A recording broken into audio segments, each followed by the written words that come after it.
right, Saagar, what are you looking at? Well, when the Biden administration signed the Inflation Reduction Act, which significantly increased funding for the IRS, they made a promise. Taxes would not go up on people making below $400,000 a year or more. The increased funding for agents would be solely dedicated to going after wealthy tax cheats who, by some estimation, have skipped out on hundreds of billions of dollars in unpaid taxes they legally owe over the last few decades. It is something Biden has stuck to and touted, including in his State of the Union address. Here was his promise again. Let me be crystal clear. I said at the very beginning, under my plans, as long as I'm president, nobody earning less than $400,000 will pay an additional penny in taxes. Nobody, not one penny. However, as critics of the IRS like myself noted at that time, while I believe strongly that enforcement against the rich should take place, many of us noted that the actual behavior of the IRS does not give them the benefit of the doubt.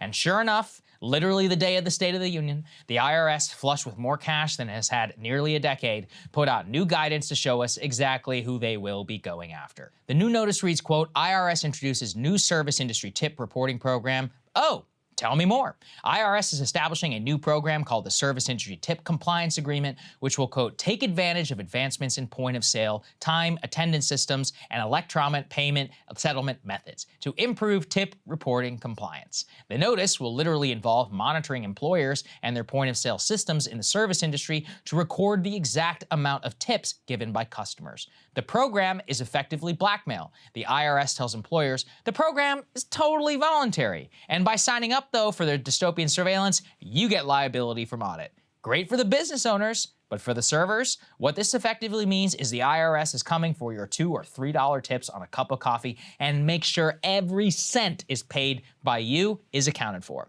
Now look, is it the law that you should report that? It is. I would never encourage you to break the law.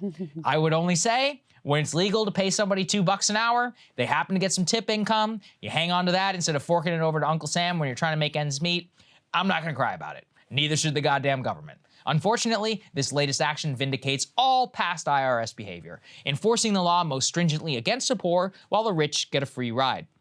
Latest data out of the IRS from 2021 tells us that the IRS is 5.5 times more likely to audit a low-income earner claiming the earned income tax credit than literally anyone else.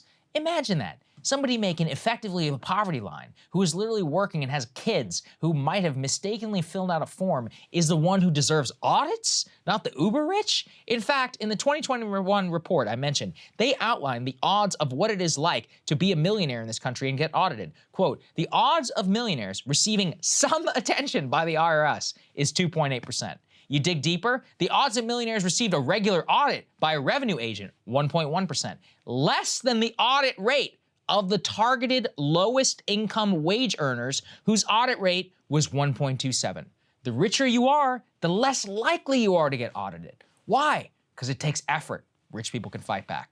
Past IRS data also vindicates this. 2020 data told us that the IRS is 3 times more likely to audit someone making less than $20,000 a year than someone in the top 1% of American income. Imagine that. $20,000, that's poor for a household income. Consider the immense stress of an audit when people are buying yachts with money that they owe to the government. This highlights the role of surveillance tech in our lives. Venmo, PayPal, point of sale, it's great. But the downside is it's tracking everything that we're doing. Right now, the Biden administration is still on the books. Full-scale financial spying is going into effect in 2023. The rule entails Venmo, PayPal, and other companies issuing users 1099-K tax forms if they exceed $600 in payments over the course of a year. It's a previous change from before when people were only given such forms if they exceed $20,000 in 200 transactions. The clear motive for lowering the threshold from $20,000 to $600. They want to capture every single cent of the gig economy that might be taking place. Again, legally, you are supposed to do that. But are we really going to cry about the crumbs here in relative terms to the feds when they mean the world to the service sector workers? You certainly won't me saying that. This is the biggest problem inherent to the buildup of the IRS. There is no mandate in any of this legislation that actually restricts them from cracking down on the poor. Until they can prove that or are legally mandated to do so, they're going to do what they do best, going after poor people and the most vulnerable amongst us, because that's what's easy.